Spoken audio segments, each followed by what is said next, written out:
In this episode of Wine Talks, we talked to Dr. Nia Ruth, psychologist with a PhD turned wine influencer. Incredible conversation. Still looking for that last-minute gift. A wine subscription to the Gold Medal Wine Club is really a great gift. Actually, it applies to novice wine drinkers as well as experienced wine drinkers. The Gold Medal Wine Club has something for everybody. They've been curating wine for over 30 years for their members. Use the promo code PAULK, P-A-U-L-K. On your first order, you'll get 10% off. So go to the website, goldmedalwineclub.com. Use the promo code PAULK for 10% off. And now, Dr. Nia Ruth. It's here.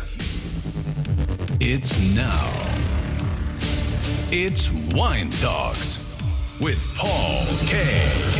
Hey, welcome to Wine Talks with Paul K. And we are in studio today in beautiful Southern California, about to have a conversation with Dr. Nia Ruth. Introductions in just a moment. Wine Talks available on iHeartRadio, Pandora, Spotify, wherever you hang out for your podcasting. And always sponsored by the original Wine of the Month Club, now sporting the Sweet and Bordeaux series of wines. Hey, have a listen to Carla Tiago. She is the winemaker at the oldest port house in Portugal at Copque Ports. I used to say Copque. It's actually Copque. Really fascinating conversation about the region and the wine and the history of that wine. Have a listen. But not while we're here. We're here to hear from Dr. Nia Ruth. Welcome to the show. Thank you so much for having me, Paul. And thanks for driving from Palm Springs. I know. It was quite the journey, just driving through the mountains and seeing all the palm trees along the way. It was really, really rough ride. Really brutal, right? Brutal. How is Palm Springs these days? It's gotten pretty busy, hasn't it? It has. So it's beautiful as ever. So we actually recently moved there in early June. So we got there right at the heat of summer. So that actually was brutal. And I think the good thing is that we got there at the worst, if you will, time. That's behind us. But the good thing about that time is that it was empty. The town, didn't have to make any reservations. We could just walk right up, walk right in. Over the weekend, we went to dinner at one of our favorite places, and they're like, "Oh yeah, it's going to be a 2-hour wait." And we're like, "Wait, what? Really?" Like we had just walked in there like a month ago without. You mean it's the community is still that transient? Oh yes, very very tourist heavy. San Diego, LA, I think primarily. Wow. So yeah, it's very very busy. I think it'll be busy for the next 6 or so months. For the listeners, it's a couple hours south of Los Angeles, and it's the upper desert of California. And, it was also the romping grounds of some of the rich and famous over the days, particularly the Marx Brothers lived there, and Frank Sinatra lived there. And oh, yes. We have Frank Sinatra Way. And that's right. There's little drives, historical architectural drives you can do to look at all of the homes that belong to your famous LA favorite actors and actresses. And we went through the big pink place on the corner of... Why my brain not working today? It's a very famous. It's got a golf course, its own golf course. It's the house. It's the Obamas stayed there when they were here. What is the name of that place? Oh well, that's good. That's good podcasting, isn't it? So it's good to have you on the show. I'm looking forward to our conversation. So the first has got to be, it's Dr. Nia Ruth. You have a PhD in psychology. Yes. From NYU. Yes. Interesting path to take. To get to, I think we laughed earlier about if you're going to go from psychology to wine, you should probably see a psychologist. So you made me laugh again. It is potentially true. We'll see. We'll see how it goes. How long have you been doing this? So I have been within the wine space, I would say since about the end of 2017. Mm-hmm. So I started with blogging, and I became the wine columnist for San Diego Magazine. And I, started traveling to more wine regions and just really meeting people locally here in Southern California that were involved in wine. After honestly, probably a month into blogging, I was like, you know what? I need to really solidify everything that I'm learning about wine. I want to take a course. So I was honestly the WSET, so Wine and Spirits Education Trust. I was like, that's probably a little too serious. I'll do that as my retirement kind of career. I don't really need to learn that much. I'm just going to do an entry level course at San Diego State. So I did that, and probably 3 weeks in, I had signed up for WSET level 2. And then right after that, took WSET level 3 because I was just so enthralled and so just in love with wine and just learning about it. So, do you have some kind of and I had this conversation this morning. It's not a sarcastic comment. Just, it started out sounding like it was going to be sarcastic, but I didn't mean it to be that way. Oh, boy. It's this academic or education drive for knowledge. And it sounds like you do, that because you became a PhD in psychology, and then all of a sudden now wine tickled your fancy, and here you are trying to study and learn more about wine. Is that just part of your nature? I think that's so funny that you point that out, because I do think that I don't do anything halfway. Like once I've decided, like this is what I'm interested in, this is what I'm excited about, this is what I want to do, I take it to the highest level that I can. And I really, I think that I certainly am always on the pursuit of learning and education and all of those things. But I'm also, honestly, not to sound incredibly cheesy, but I'm on the pursuit of happiness. So, and like life's too short to not be. That was a little cheesy. Yeah, okay. It was pretty cheesy. But, I feel like the reason I wanted to actually learn about wine and not just be a general wine consumer is because I knew that I would enjoy wine in a different way, in a more, I knew that I could find a deeper connection, and I would enjoy my trips to wineries. I would enjoy my, time at restaurants ordering from wine menus. I just knew I would enjoy it more if I understood it more. I think that's a very important point that we'll peel back a little bit. We get deeper into the wine side. But how would you just start blogging about wine? Let's just say one of my listeners wants to blog about wine. They want to blog about anything. What'd you write about in the beginning? Did you know anything? That's a great question. So I will tell you the exact story of how it happened. So it was the day after Thanksgiving in 2017. I was at my parents' house. My brother and his fiance were there. My sister and her husband and her children were there. And I was the single oldest sister just hanging out, and everyone's like all busy with all their hobbies. And I was like, I have hobbies, but I was like, let me actually create like a real hobby. Like what, I'm like, what? I love wine. I think I should do this. I think I should make this my hobby. So this is kind of how it started. So I told my sister and my sister-in-law, the three of us are talking about it. My sister-in-law says, she's like, Nia, why don't you document this? Like, if you love it, like document your journey, document, the steps that you're taking, document all of the wines that you drink and you love just for fun. And I was like, you know what? That does sound fun. I'm certainly not a whiz with the camera, but I had just written a 350-page dissertation. So I'm a whiz behind the keyboard. Of course. So I thought, you know what? What's the worst that can happen? Let me give it a try. So literally that day, my sister-in-law she puts up, she fires up Squarespace. She makes me a website, blog. She made me an Instagram account, specifically for this. We talked about, how am I going to do it? What's my process going to be? How many blog posts am I going to write a month? And I really just took it from there. But truth be told, I did not know how to do any of those things. This was all my sister-in-law. So shout out to Savannah. She to this day helps me pretty much every day with every single, but not maybe every day, but definitely with every single thing that I have done since. So it's been really cool. It's a great story. There's a lot of things that can come from this. And one of them that I had on the show, Tila Armazio, she's a very famed New York Times bestselling author, and a couple of books, one called The Hotel at Place Vendôme about the Ritz during the war, which is a fascinating story with gossip of Coco Chanel and Ernest Hemingway. But she also wrote the book Widow Clicquot, which is a very famous book, a tome on the ascent of champagne in the world, focusing on Widow Clicquot. And it started almost exactly what you just said. Really? They were sitting around with their friends, and they used to bring a bottle, and they'd start gossiping, and then somehow Tilar decided to look up a couple of facts. So when they got together, had a glass of champagne, she'd spout off something about Widow Clicquot, and all of a sudden it's like, this should be a book. I love and that. So if you're used to writing 350-page dissertations, and that could be the next step. Oh gosh, I really did think I was one and done on the dissertation, very long form writing front. Blogging, few thousand words is definitely more my pace these days. But it's been a few years. The PTSD from going through grad school is starting to wear off.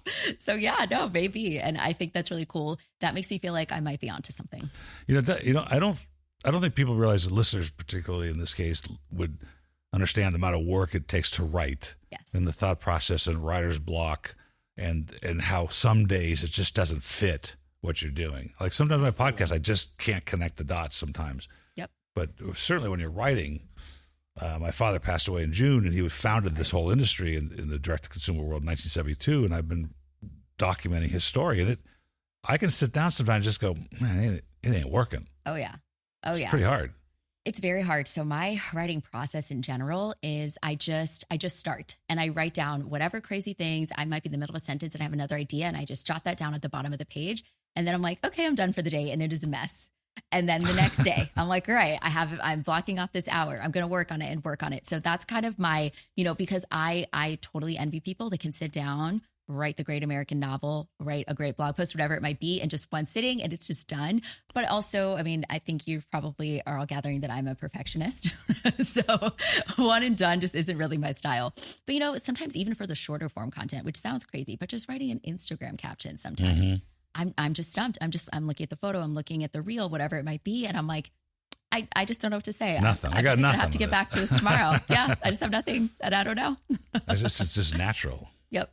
We have the same problem with posts, etc. And you ever feel like you go back and read and go, oh my God, that was horrible. all of the time. Yeah. Or sometimes the best moments are when I really surprise myself. I'm like, wow, I was so tired. I was kind of loopy feeling when I wrote that, but I'm like, that's actually really good. I can definitely work with this. Right. I can make this actually awesome. I wouldn't have thought of that point today. So I do sometimes surprise myself, but you know what though? The other thing is when I'm disappointed, I know I have my expectations low going back into that first or second draft of something. So I'm not too disappointed in myself.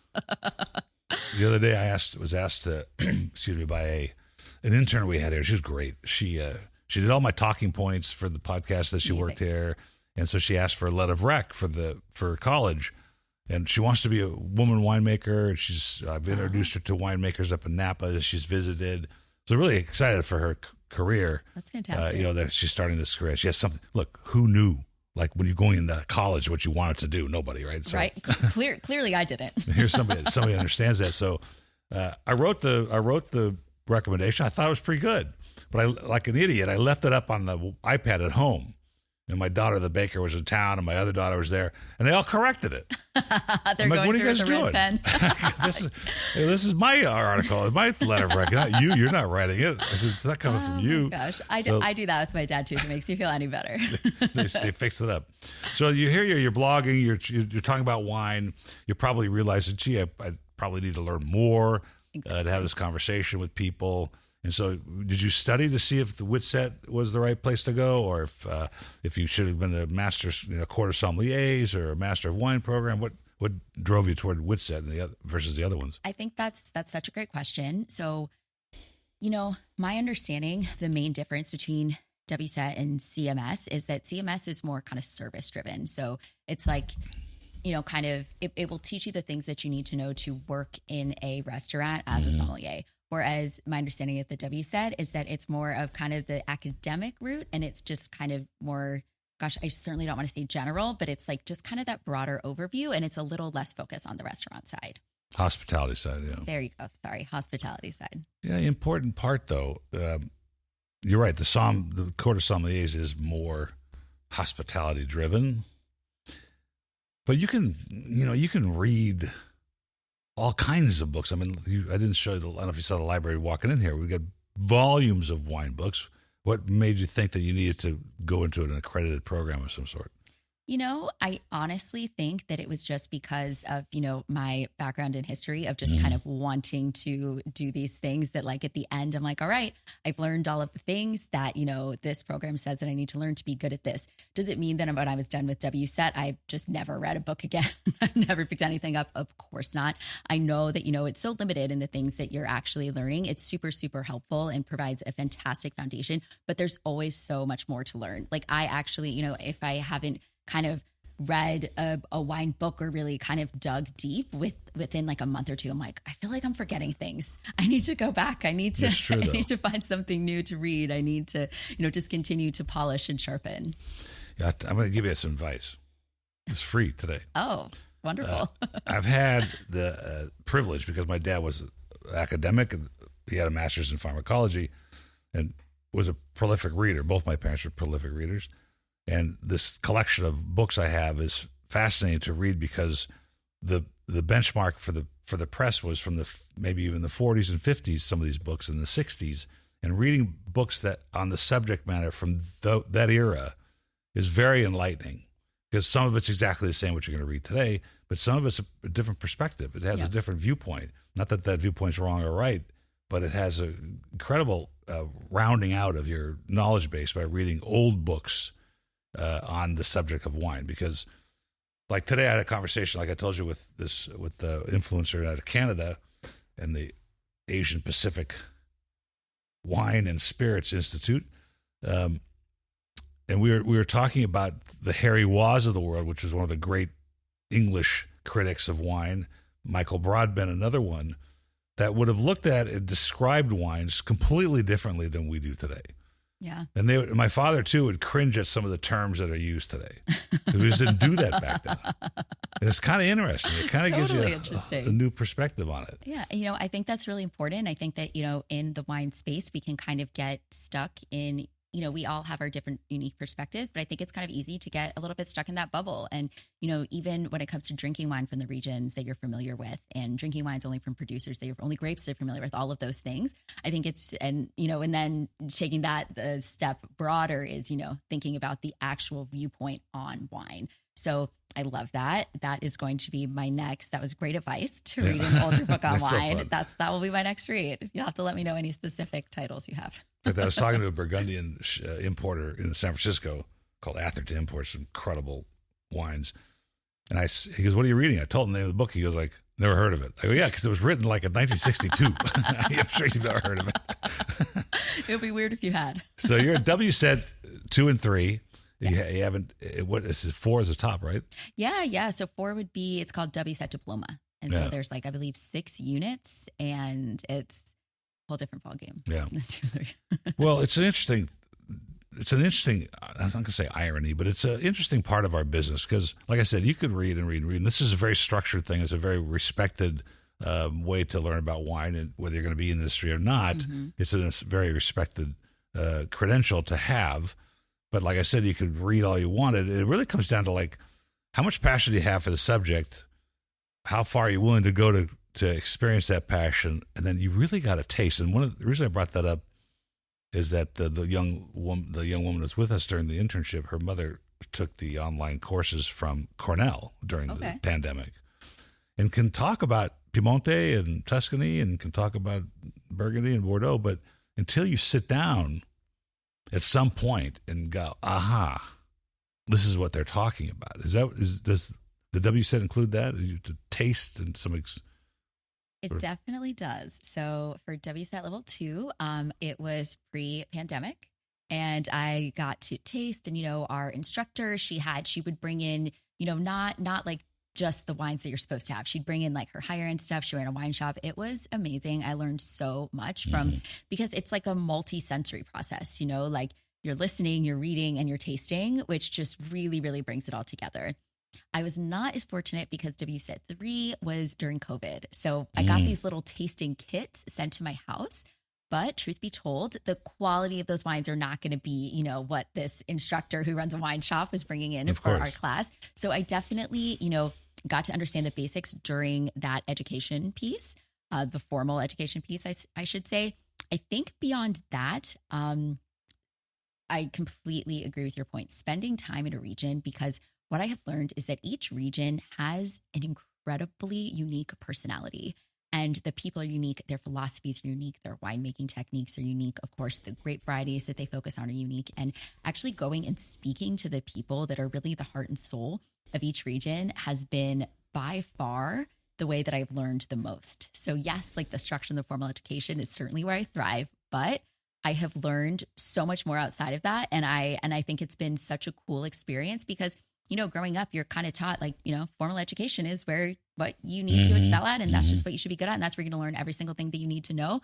I know that all of us as adults, totally disagree with that. But I have found that way more so in wine than I did in my prior career, even as a psychologist and researcher. Well, we're very fortunate because every year there's new vintage and there's new stuff to learn. Exactly. One of the conversations I had this morning was so fascinating because it's hard for me to articulate these things sometimes, and he was very good at it. And that is this value of a glass of wine and the story behind that glass of wine. Yes. And I profess here that the story cannot be that I got it for $3 on Groupon. Does Groupon still exist? Oh yeah, right. And then wines, like I was looking at the wines of the day. It's like, oh my God. Oh no. I know where they buy them from, and I know who sells it to them. So I know exactly what's in the bottle. You know too much. But that's not a story, though, right? Hey, you're sitting around there thinking, hey, I got this from Groupon.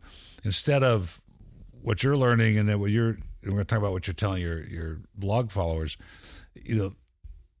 this history of this winery and this winemaker or this grape or this piece of ground, there's some story to tell from a real glass of wine. Absolutely. What is it that you would like to get through to your followers on what the glass of wine is? Yeah. So, what I always say is that I think every glass of wine tastes better when I know the story behind it. So, what I have focused on over the last, year and a half, 2 years, like what I've really, really learned is that small production wine is just so fascinating to me. I think it's so cool that, small producers, they have more time to tend to each and every vine that they are growing. They have more time in the cellar. They tend to use low intervention practices and not include any additions to their wine. And it's just it's just really, really cool and also I should say they're more accessible. It's more accessible to meet them and interact with them because they aren't, super busy being drawn in a million directions because they have all these kind of more corporate responsibilities. And I think the thing though, beyond all of those other things that makes me love small production wine is the heart and soul behind it. What I've learned is that people are not planting a vineyard and making wine they're not doing it for the profit. They're not doing it for the clout. They're not doing it, they are doing it because it is what they love. And they think of it as an art and a craft. And it's just, what they want to create and bring to the world. So what I have kind of made my mission in the wine world is sharing those stories back. So, hearing those stories, relaying them, also, creating ways to connect small producers to, wine lovers that are maybe, and I mean, I was going to say that might not have access to their vineyard space or their tasting room, but at the end of the day, a lot of these small wineries don't even have, a tasting room. So kind of thinking of creative ways to connect people and help to amplify and tell the stories of small producers. It's used the interesting term that the corporate responsibilities. And when we go to the market, we see the brands that we see, Apothic Red and Josh and, all that stuff. You kind of go 19 Crimes. That's exactly what you're talking about. Are these formula-driven wines that the profit margin is required in order to work? Now, that's not to say, mom and pop winemaking enterprises need profit too. I like to ask the question, like, what would you think the business would be like if profit wasn't part of this business? In other words, how different would the wines that we taste and drink be if everything was subsidized by some organization and your only job was to produce the best you could produce? That's such a great question. Have you asked winemakers? I'm so curious to hear what they say. I don't know if I've ever asked a winemaker, because all I've had lately in here is port houses and champagne houses, and you can't ask Clovis Tétanger, what would happen if you couldn't make a profit? Because he was, what are you talking about? Actually, he told me that he was a small enterprise. I'm like, what are you crazy? Yeah, but it's interesting. It's an interesting question because so much of the market, when you go to the market, let's ask this question. When you go to the market, how do you decide if you haven't tasted the wines? What do you tell your clients to do?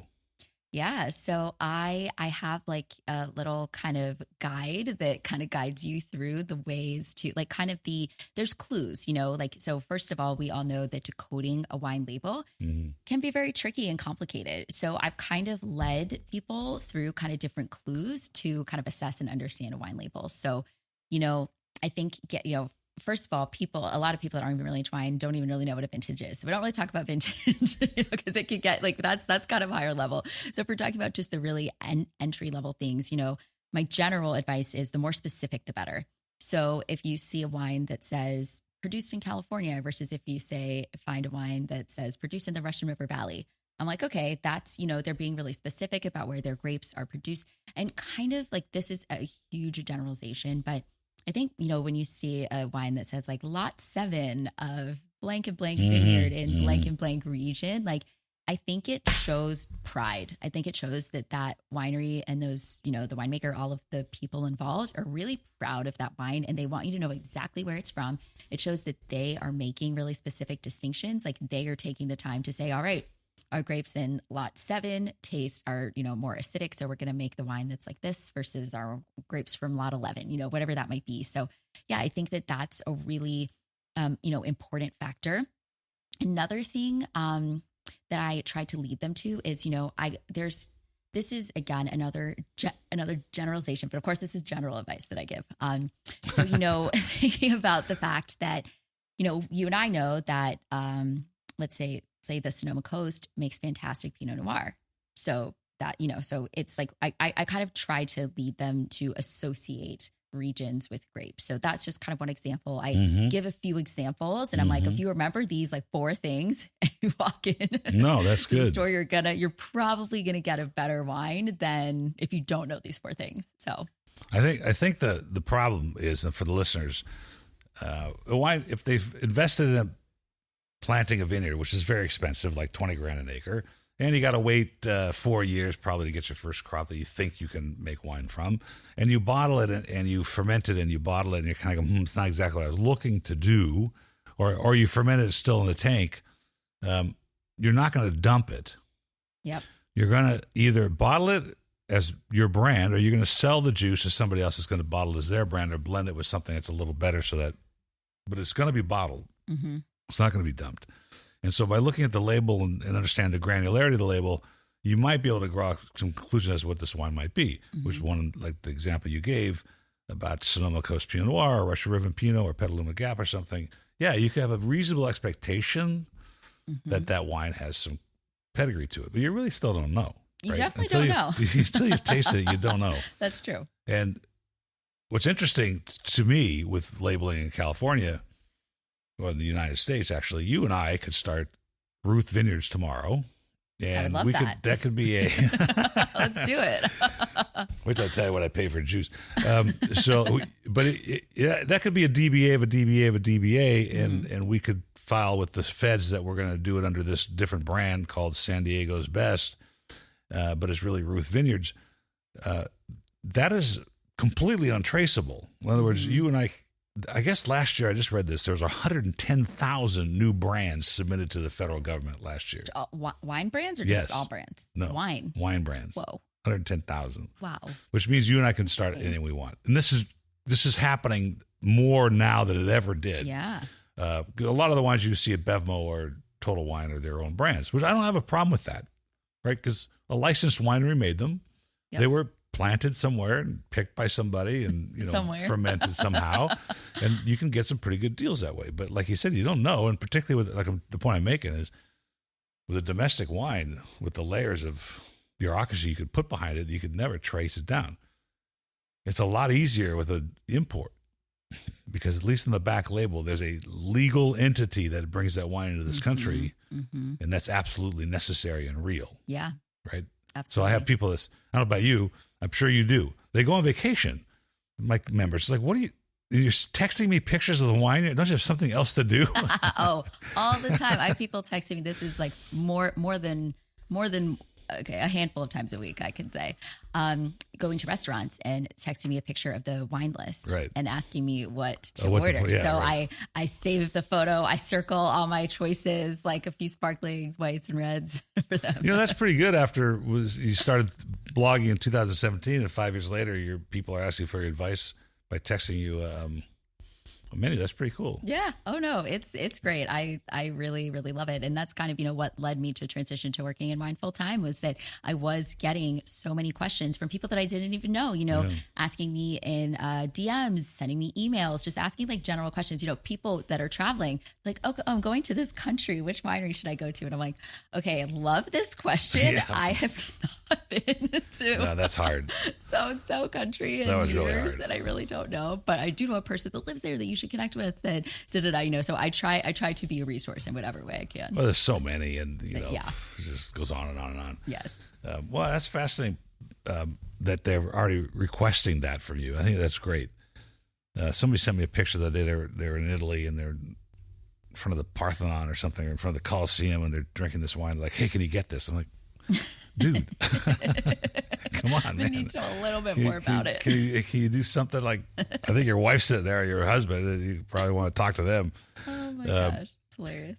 Hey, let's take a break for our sponsor, Total Wine & More. There's always something new to try at Total Wine & More. I love this place. The other day I was in looking for a Napa Red and stumbled across the Prosecco aisle and had to buy this Prosecco that was fabulous for under $8. A great alternative to other types of sparkling wines. And then there's French Rosé at under $7, which is incredible. A huge selection of Kentucky bourbon. And with these low prices, I had to get both the wines that I was looking at. With the lowest prices over 30 years, always find what you love and love what you find at Total Wine & More. You can't buy spirits in Virginia or North Carolina. Please drink responsibly, and you must be 21 to purchase. That's Total Wine & More. Check it out. Back to the show. So we were talking a little bit about this off camera, and that is the inclusion of minorities in the wine business. And it's sort of a hot topic. And I had this conversation with Tahira a little bit. We talked about her, Tahira Abibi. And I want to go back, way back. And there's a woman who was sort of one of the pioneer women in this industry. Her name was Joanne Dupuis. She wasn't in the wine making business. She was, this is about probably early 60s. She was the first woman to ever address the vintners, the Napa Valley Vintners Association. Oh, yeah. Very cool. And she's still alive. She's 94. She lives in Napa. Amazing. And she'd be great to talk to if you ever get up there. Oh, yeah. I can set that up for you. She's a fascinating woman, but she was left, her husband left her, and she's standing there in the early 60s with 3 kids in the Napa Valley with no vocation and just an interest in wine and travel. Yeah. And here she is. She ends up speaking in front of Louis Martini, Brother Timothy of the Christian Brothers, Joe Heights, Mr. Louis another one of the great guys, the Barrett family, all these things. Wow. And then she ended up being one of the premier travel wine touring groups of the world. Wow. And I think she has a lot to do with the success of women in the wine business, unknowingly, actually. And we had a great podcast together. But it is more prevalent, particularly women in wine. Mm-hmm. Minorities in wine is probably still struggling. Do you see that, or do you see headwinds to that? Oh, gosh. I mean, when I even go to wine country, I can count on one hand the number of people of color that I see even tasting, much less people that are actually, in the industry, whether it's making wine or even on the hospitality side of the wine business. There's not a whole lot of people of color. So I think, we talked about that article that I wrote for San Diego Magazine. Gosh, I think it was about 2 years ago now. And that was a really cool time in the country where, I think all of the, so this was all, I should say, around the time of the George Floyd incident. So, it was very interesting as the whole George Floyd, movement started to happen, because as a woman of color, I notice and see these things literally many times a week, right? Mm-hmm. But nobody notices. They're not getting pressed. I expected this to be the exact same. So, we've also talked a little bit off camera about how COVID has changed so much, et cetera, et cetera. This, to me, in my opinion, I think is another thing that COVID changed, because my friends that a person of color was killed by the police 2 months ago, not a single friend reached out to me to talk about it or to, ask my opinion on it. Wow. San Diego Magazine certainly didn't reach out to ask me to, write an article about, people of color in the industry. And, because it was COVID, because people were locked down, people were just paying more attention. And so I thought that was a really nice opportunity to, highlight. It was being highlighted all over the place in all industries. And I felt really honored to have the opportunity to write about that in the wine industry. So do you think those headwinds are loosening? I guess that's the word I'm looking for. The headwinds are loosening? Because I checked into the Napa Valley, the Black Napa Valley Vintners Association, I don't know, maybe 10 years ago, maybe even 15. There were 5 members. Yeah. Now there's like 250. It's definitely, yes. I was going to say, I know that organization. Yeah. So is that because the barriers are lightening, or because the level of awareness of the industry and what it has to offer, a lifestyle that is occurring, or is it a combination? Yeah. So I think it's a combination of probably a few things. So one, right when the George Floyd situation happened, there was a huge spike, a huge bubble up of, everybody in the wine industry was speaking out, and they were creating scholarship programs, and there were actual specific organizations created with the goal of mentoring Black men and women in the wine industry to, allow them to advance their career, et cetera. Those organizations do exist. I don't think they're getting as much attention. The wineries. So, one of the elements of that article that I wrote was, talking to folks in the wine industry that have made changes, or folks that were already ahead of the game, but had never even really been acknowledged for it. I actually did a follow-up story about a year after that, where I wanted to talk to people in the wine industry, people at wineries that had made those changes, and just kind of hear how it went. And to be totally honest, it was kind of difficult for me to find them. I had to search really hard. Really? Wow. I was asking a lot of different people that were very connected, and I'm like, okay, tell me, just give me any leads that you have, and I will, start to talk to these people and see what I can find. So there definitely was a change. I wish that there was still a spotlight on those changes. I want to go back. I reached out to them. Maybe it's because it was during the pandemic and there was so much activity. I wanted to taste as much as I could taste, because don't forget that I did this woman on the show not too long ago. She's the 7th generation wine family in California, which is pretty rare that there's 7 generations really worth. Cool. And we mostly talked about organic versus biodynamic farming, but she was saying the same thing, that women in wine, was a pretty small group. Well, it was 0 when her grandfather was here, and then it's certainly from the winemaking standpoint has changed considerably since then. So the strides have been made. But again, I'm not the young intern here. She wants to be a winemaker. She's going to go to school. So I'm wondering if it's social barriers that you have to traverse, or stick your big toe in the water to see what happens before you get either confronted with reasons not to do it, or you just pursue it. Yeah. I had Aaliyah, for her last name. She makes wines from flowers. Oh. Yeah. What kind of flowers? All kinds of stuff. Well, that's She's really in cool. Oakland. Very interesting. She wasn't even able to send me samples because they had sold out. Wow. But she's a young Black girl, and she said, I've encountered racism, sexism, and grape supremacy. Which I thought was hilarious. I go, wait, hold on a second. She says, I walk into a wine shop and I show them I have wines from flowers, and they're like, well, we don't sell wines from flowers. We only sell wines from grapes. So that's the way it works. So that was really interesting. That's funny. But I want to expand that, those conversations into what's happening currently in the industry with minorities, and the Chinese and all other ethnicities that get involved with it. I'm Armenian. There are a lot of Armenians actually in the wine business. Well, actually, Noah landed the ark in Armenia and planted grapes, right? So, you are the wine industry. We are part of the wine industry. So what's next for you? You have a club. Yes. It's I think you mentioned a little bit about it being small producers. Yes. Which my biggest competitor in this industry was the California Wine Club, and that's how they started. Oh, really? Yeah. Okay. They started as mom and pop only. Had to get out of it. They buy wines from a broader spectrum. So how do you go about finding your wines? Yeah, that's a great question. So a lot of it started, with producers that I had a relationship with, just because I had been, kind of working with wine, not necessarily fully in the wine industry, but very much involved for a few years. I had some connections. So I started there, and it was really fun because those were people that were cheering me on. They were so supportive. They took a huge risk on me in those first 3, 4, 5 months. From there, it's really been a lot of referrals and kind of word of mouth. I work with winery, and they're like, oh my gosh, we had such a great time working with you. We actually have some friends down the street. I think you'd love their wine.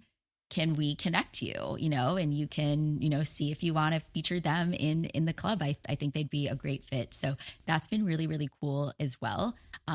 To, kind of expand my network in that way via just word of mouth. So yeah, no, it's been what cool. Would be the, you and I would talk probably for days on this question, but what the unexpected headwinds that you encountered doing this, decided they wanted to get into business and sell some wine. Forget the club side of it necessarily, just the idea of selling wine, and particularly, I'm sure you have a website with an internet presence. What is not shocked you, but sort of went, oh, wow, Didn't expect this. Shipping. Yeah, shipping. Did you expect me to say shipping? And it's going up again, by the way, just so you know. I did see 6.9%. Yes, UPS. that's only the rack rate. Wait till you get to the accessory charges. No, oh my gosh, I'm so sad. They're brutal. Oh yeah, that's going to be pretty brutal going to 2023. So that has been incredibly difficult. Of course, all the licensing that goes on behind the scenes. It is also related to shipping issues. I think. Are you packing and shipping too? Or I'm not actually. The wineries are doing it. Yeah, I'm working directly with the wineries to handle that side. The idea is that when I grow and it kind of becomes more pragmatic to pack and ship and hold inventory, then I'll transition to that format. But yeah, so even though I'm not doing the shipping myself, it is still absolutely the biggest burden. And it's also the idea that, you also are direct to consumer. So, 3 knocks on the door and then the wine gets sent back to the winery and then we have to ship it again. And then shipping in the summertime, how can, we're paying so much more for the cold chain shipping you're putting ice packs in that don't really stay that cold for very long. And, being in the desert in Palm Springs. That doesn't help you. Well, very sad for me getting wines that were just very, very, very warm. Luckily, I don't think anything was terribly tarnished, but I would say that's definitely the biggest issue or struggle, I guess, headwind to use your term. We look at this business every year as to where we're going to make some changes, and one of them was, well, maybe we should pack and ship off campus and use a fulfillment house, which is pretty popular in the internet world these days. However, we visited what was then the largest, I think it was wineshipping.com or Pack and Ship or something. Went and met the guy in this beautiful facility, 100,000 square foot warehouse, all kinds of conveyors, and then he showed us the returns aisle. Oh no! And this is like pallet racking to the ceiling. Yep. With brown boxes, and I go, what happens to these? He goes, well, we wait until the winery tells us what to do with them.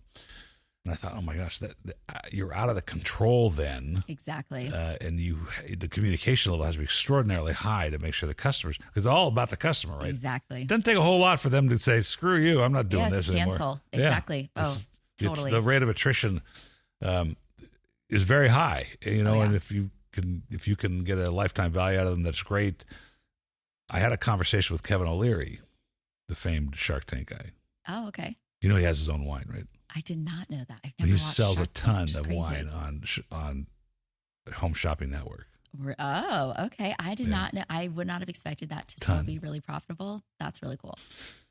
And he was looking for a partner in a particular project. We weren't the right partner, but we had a couple of great conversations. And one of them was, I've scoured this industry looking for partners to work with. And he goes, well, all I see is people spending $100 to get $80 out of a client. Like the lifetime value is $80. Yep. But you spent $100 to get them, which is very easy to do in this industry. Oh, yes. In any industry, really, because social marketing is expensive and it can be very fruitless. But I thought that was a fascinating conversation that he had with me about that, because the attrition starts. Yep. One of the biggest failures in this industry was Beer Across America, which was from the 90s, and they stumbled across beer in the mail. Okay. Well, you think wine has restrictions? Beer more so? Oh, wait. None of the. Have you read any of the rules that mention beer? They never mention beer. They just talk about wine. All the rules are around wine. Oh, boy. So there's like way worse. And this guy got in huge trouble. He actually got arrested by the state of Utah. Oh, my. When he went over there. Utah is going to be, that makes sense. Right? So they actually are the only people that I know that have arrested anybody. Oh, boy. And he was killing it. Yeah. I mean, this is 1990. He went from $0 sales to like 20 million, like in 4 years. Whoa. I mean, it was crazy, but he's still in the attrition hadn't kicked yet. Yeah. Ended up going bankrupt. Oh gosh. Like a few years later. Bankrupt, he got arrested? Yeah. Well, and you say the wine industry's hard. Now he's Sounds back like in the beer is because he's now back in the business, by the way. He sells wine. Good for him. Yeah. Good for him. I don't know. So when you find these wineries, are you all over the world or are you just in California? What are you doing? So right now it's just within the U.S. And again, that's, due to shipping. And also not really, I'm not at a size yet where I need to work with distributors. But yeah, so really getting to, make that personal connection myself with the owners of the winery, winemakers, et cetera. And then I also do each month a virtual live tasting. So to connect and learn the stories behind the bottles for all of the members. That's as well. great. So yeah. That's good stuff. Yeah. You just in your living room? I do. Well, kind of in my kitchen area, a little bit. Maybe I should just start cozying up on the couch during our tastings. But yeah, no, very, very casual. We have, people that are at all different levels, which I think is such a beautiful thing. Like there are people that are asking these super scientific winemaking questions, and then people that are, really, really basic entry level stuff, and everybody is like getting along and having a fun time. So it's cool to see. And so what's lighting you up? Oh gosh, well, lots and lots of things, So I think that, one is taking the idea of getting lots of questions for wine recommendations and being able to say, you know what, as much as I have a few recommendations of things you could grab at Total Wine or at your grocery store, that isn't really what I actually want you to drink. I think you should be drinking this, and being able to really put that wine onto people's doorsteps and connect them to the people making those wines. I think that, seeing people having those light bulb wine moments, really starting to, refine their palates, really start to be able to talk about descriptors and feel confident. That's a huge thing with wine. Whatever someone smells in a wine is correct for them, right? Like, this is what I try to teach everyone. I'm like, everything that you smell, this is your nose, this is your brain, everything connecting, like this is correct. However, you just have to be confident in saying it. And it's okay if nobody agrees with you. Like this, you're not getting judged, you're not getting graded. This is just your own perception of the wine. So have some fun with it and share how you feel. So I think kind of seeing people get more confident, and yeah, I think and also I think, the appreciation. So I have this appreciation for wine, the appreciation for low intervention wine, small production wines, et cetera, and seeing other people kind of understand the value of that and kind of see that and start to look at wine, I would say, as a whole in a different way. That makes me really, really happy. The movie, The Rookie, about Jim Morris, the pitcher. He's a teacher in the chemistry class, and he asks the question, and the kid goes, "The nucleus?" is a question mark. He goes, "No, say it with authority and make me believe it. The nucleus." Right?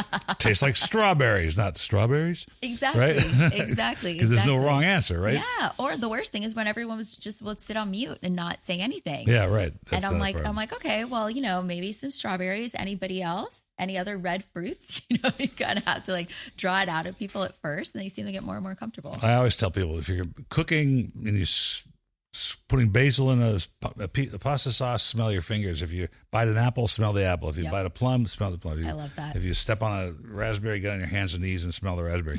So, so let's talk about that for a second. We're actually already at 45 minutes. Oh, gosh. The low intervention, organic, biodynamic. My premise is this is the old is new again, because these practices were always the original practices. Original way. Right. Could not agree more. And so do you seek those or do you seek the best value you can find based on what you're looking for? So I do not specifically seek biodynamic or organic, like it's not each bottle of wine has to have that seal. I think that it's more kind of the ethos behind the wine, the philosophy behind the wine, and the practices that happen in the cellar, well, and in the vineyards, of course, as well, And you know what, like, I think the wines that I want to share with people, I want them to be a clear expression of the grape. I want them to clearly express the terroir. I want them to really just kind of show what the region has to offer, show what the grape has to offer, and kind of show the winemaker's style as well, even though that might be to not really add much, take anything away from the wine. So, I love the kind of like nothing added, nothing taken away kind of thing, and definitely different. I mean, I know that you know this, but just clarify for everyone, not talking about natural wine. That's kind of a whole separate thing. Doesn't really exist, but that's okay. Right? There's no such definition. I know, it's a whole, that's the whole thing. So just let me be clear. I'm not saying like, oh, we only have natural wine. It isn't that. It's just, people that, to me, it's about the, like, I feel like, I was kind of saying this when you asked, what is it that brings me joy, and it's people getting that appreciation of wine. On the other side of it, I love winemakers and winery owners that have an appreciation for the grape and an appreciation for really just expressing what is there. And I just think it's a really beautiful thing. I think you're right on with your philosophy. It's exposing people to things they otherwise wouldn't buy necessarily, and learning their palate. And the only way they can do that is you present them properly made wine for what it is. And so it's a proper description of a Petaluma Gap Pinot Noir, or it's a proper description of a Napa Valley Cab, or a Saint-Emilion.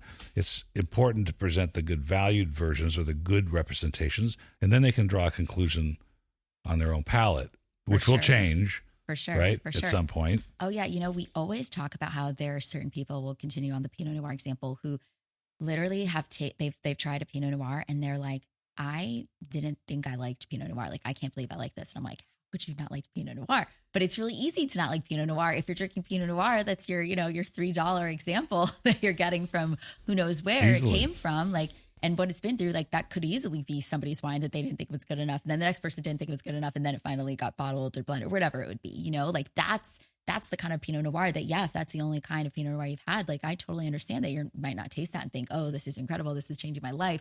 Whereas, you taste a Bordeaux, you could even taste a Sonoma Coast, Petaluma Gap, Russian River Pinot Noir and absolutely love it. So. It's funny, actually. It just happened. It was some friends. She loves Napa Cabs and some Bordeaux.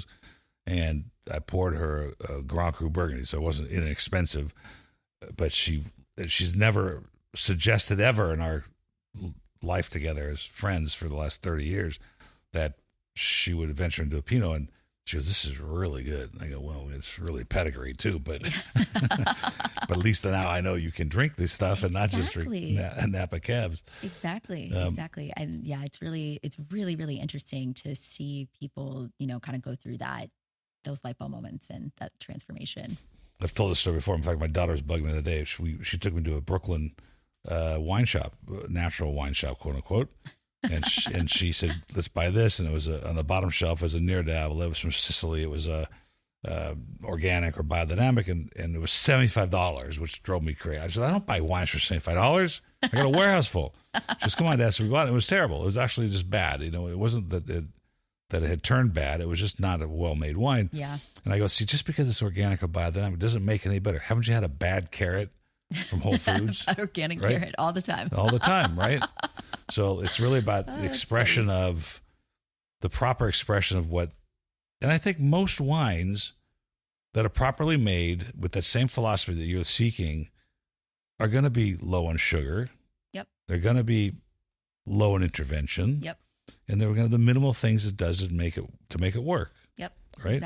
Exactly. Does that bother you? The Apothic Reds and the 19 Crimes, or do you look at it like, well, these are people that are going to come to my side of the fence sooner or later? That's so funny because I was literally going to say the exact second part of what you said. And so my sister, if you listen to this, Renee, don't be mad for sharing this, but she just was all about the 19 Crimes, and that was just that's okay, and that's what she would drink. Even though I'm getting more and more into the wine world, and I'm like, Renee, you really have to. I promise you. You just don't know. You don't know what you don't know. You don't know what you're missing out on. She had never tasted that Burgundy that you poured for your friend. She had never tasted, if it doesn't even have to be that, just anything that's just, not a bulk wine.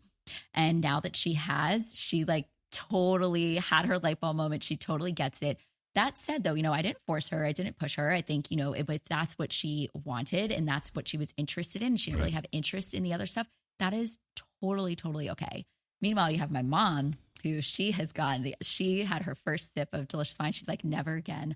I am on this high-end wine journey. And she is, wow. She used to tell me that she only liked sweet wine. Yeah. And I was like, interesting. And then, I started just having her try literally anything that I was having. And she's like, oh, this is so good. Da, da, da. She's like, but yeah, I still don't like dry wine. I'm like, Mom, this is definitely dry.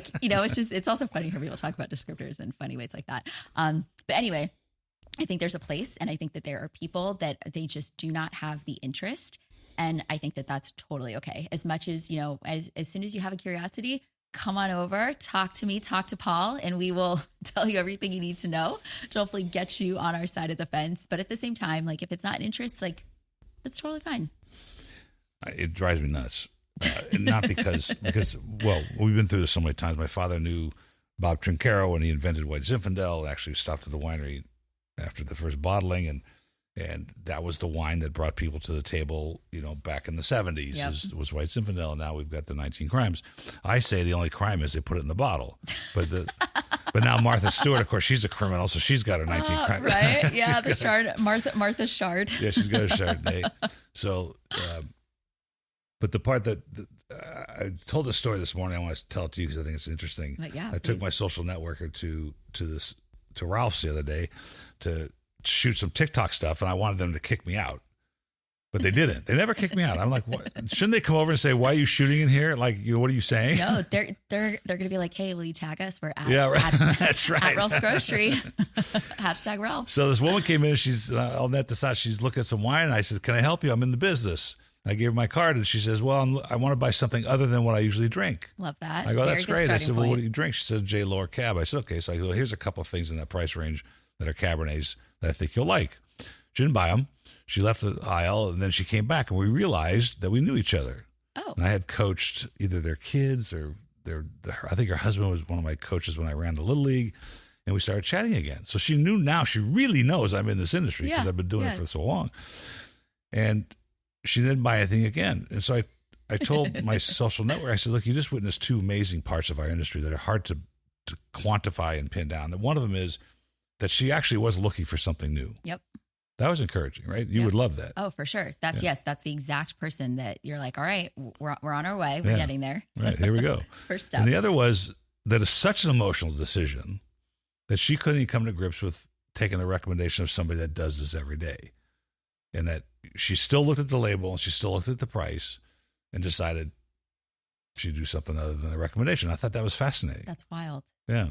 I love a recommendation. To get them to trust you is great. Yeah. Yeah, and it's a very, very hard thing. It is. Considering you knew this woman personally, she knows that she you are in line, and she still wouldn't take the recommendation. That's kind of crazy. So, I mean, back to the challenges conversation, that's certainly a challenge. Getting people to trust you and to trust your palate and to trust the decisions that you're making with the wine that you're bringing to their doorstep. So, I know you have totally been through that as well. I'm interested to know what you think your next step is.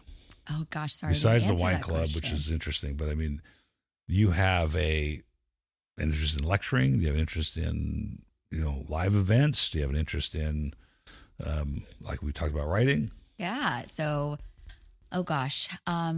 So, the advice, I've of course been given a lot of advice. Some advice that I've been given many, many times is to get really, really good at the first thing that you're doing and then start to focus on expansion and kind of doing other things. So I'm still working on getting really, really good at the wine club. It's just hit its 1 year mark this month, actually. Thank you. And so from there, though, I, of course, have plenty of ideas in my back pocket. So one is certainly live events. However, being, new to the Palm Springs area, I want to get some more roots there, continue to make connections in that area before doing anything live.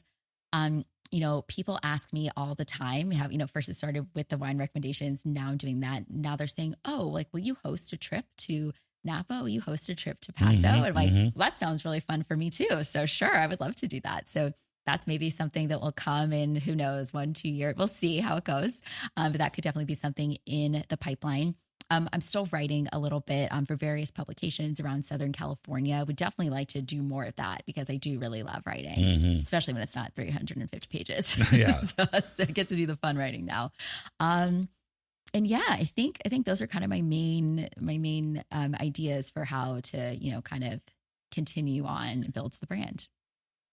Well, all those things will grow your knowledge base, and there's always something to learn. I had a somm in here, master somm. He's actually the 1996, like the 12th in North America or something. Amazing. Very nice. His name is Manuel Comigi. He makes wine in the Pure Spain. A really nice guy. Wow. Always doing something. And he was at a tasting with Daryl Cordy, who's a famed Sacramento wine merchant, one of the renowned Madeira experts in the world. And he pours an Armenian wine for him.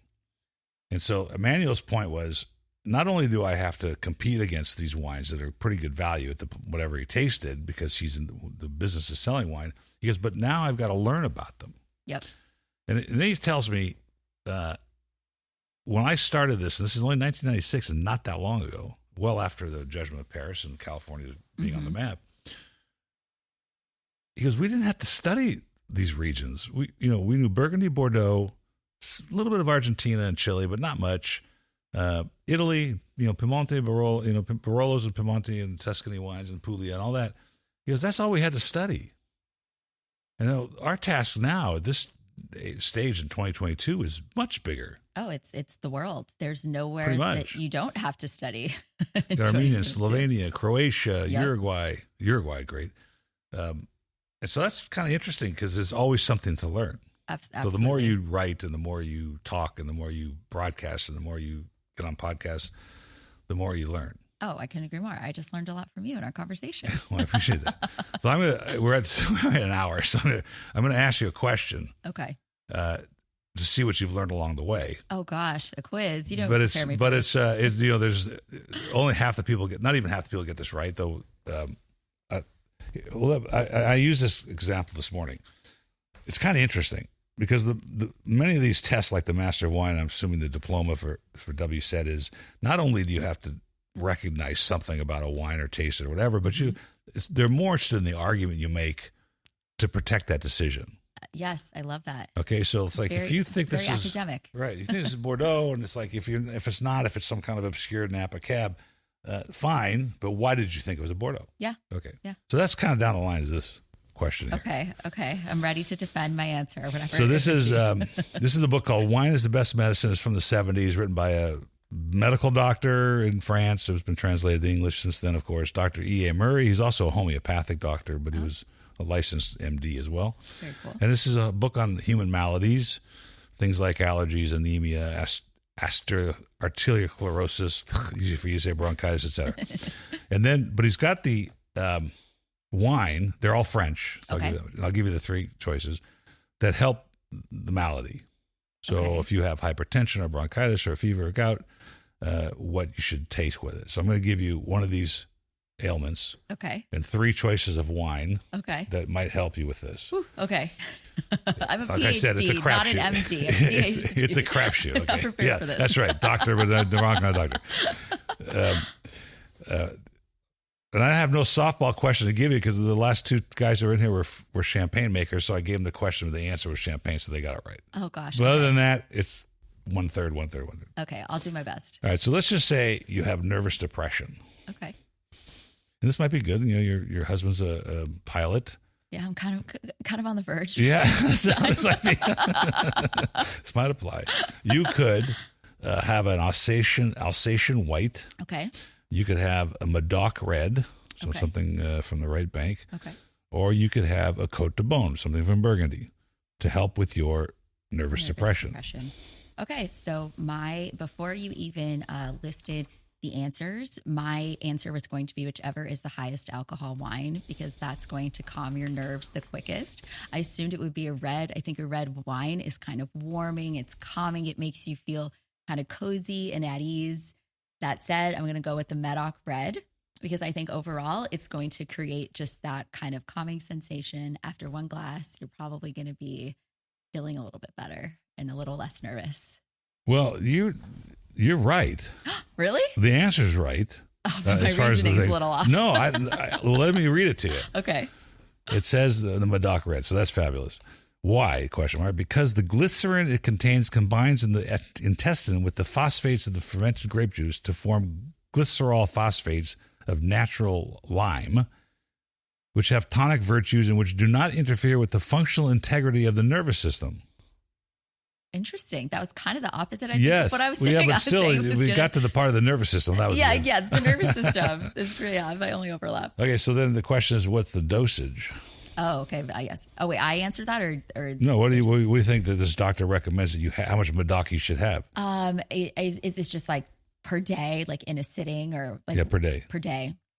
I'm gonna say like 2 glasses a day. Well, actually, it's 2 glasses a meal. Oh, okay. I can do that. Yeah, we can do that. Now, see, if I asked you the question about fever and it was dry champagne, if you notice on this grid here, there's only one with a whole bottle. Oh. And that's so if you have a dry champagne, if you have the fever, then you can have a whole bottle of champagne a day. This is I need to take a picture of this because this is going to be my new. I'm not going to take NyQuil or anything like that anymore. I'm just gonna. You take a picture and then you can get on eBay. I have 2 or 3 copies of this that I bought on eBay, but it's the problem is I can't ask everybody the question because if it's an Italian winemaker, they get mad that it's all French answers. So we don't talk to those guys about that. Oh, that's hilarious. But there's also a couple of ailments here where he says we're not sure exactly, but you certainly feel better after you have the 4 glasses. So which is pretty much my answer, right? I'm like, yeah, right. I mean, I don't know any scientific, but no matter what, you're definitely going to feel better if you have a glass of Bordeaux. It's been a huge pleasure having you here today, Nia. Thank you so much for coming up, and I hope that we get a chance to share some wine one day when we're down in the desert. I hope so too. It was so much fun. Thank you for having me. This was lovely. We were very close to buying a house in Desert Horizons a couple of years ago. Oh. And we didn't do it because my wife's family lives there. And then okay. Yep. Totally understood. Fair enough. They don't listen to this anyway, so it doesn't matter. And I wish you all the luck with what you're doing, and we hope to see you out on in the social world and in some articles, LinkedIn or I will see you there. I'll be there. Yeah, it's awesome. Thank you so much. Cheers. Cheers. Thank you. Thank you for listening to Wine Talks with Paul Callum-Carey. And don't forget to subscribe because there's more great interviews on their way. And of course, all these podcasts are sponsored by the original Wine of the Month Club, 48 years in business. Don't forget to visit our website, wineofthemonthclub.com. Folks, have a great time out there in the wine world. Cheers.